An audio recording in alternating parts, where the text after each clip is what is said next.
Luck was on our side, for the storm was over in just 1 hour. We packed our things and decided to continue with our journey while the land was still soaked with rain. Our idea was to use the fresh air outside to refill our energy, and luckily, the air just washed by the rain was still pure and untouched by the expanding veil of war. Straight towards the mountain pass, to the north we go. We will soon embark from the woods based on the falling density of the trees. There will still be a vast and green plain of Khar'zul spreading between the jungle and the mountain chain. The passing might be a dangerous task.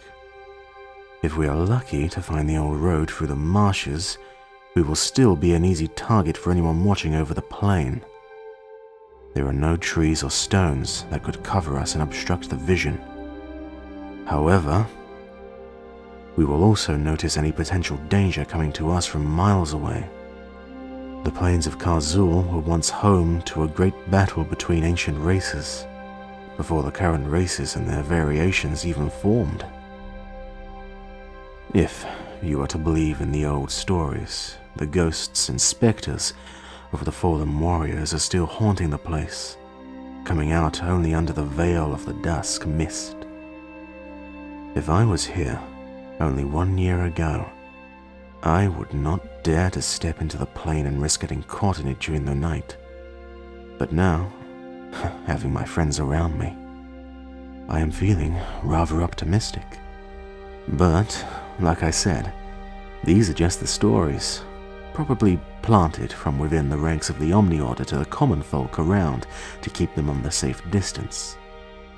It's just a plain, with the road going through it as a single but lifeless vein. After several more hours of walking, we have finally noticed the end of the jungle and the first signs of the vast nothingness behind it. Soon, we left the last tree behind our backs. The sight was amazing. The day had just started, and the sun shining over the mountain peaks made their shadows look as if the warning on an unknown language was written all over them.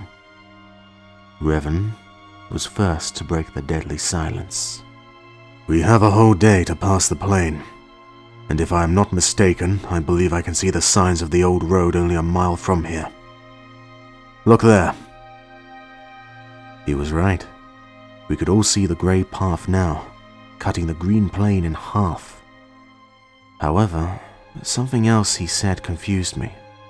"Why would you say that we have a whole day?" "Don't tell me that you believe in those old ghost stories." "What ghost stories?" "Liz fired her first voice ever since I made her angry 2 days ago." I quickly put my surprised look and gave it to her.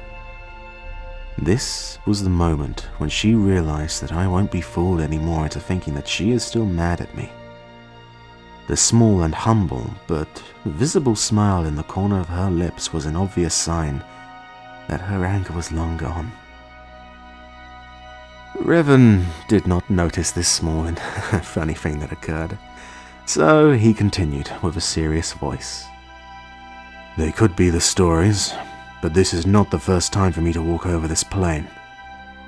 The signs of an ancient battle are still visible all over the plain, as if the healing power of the time has no control over them.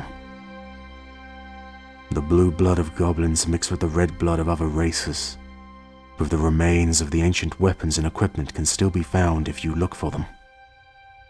There is something going on here, something I can't explain, nor anyone else. I would suggest we go over this plain as quickly as possible." Without removing his sight from the plain, I could not help but to notice a small dose of fear in Revan's eyes. This was enough for me to take his words seriously. "We won't stop till we cross this plain. Now go, with haste!"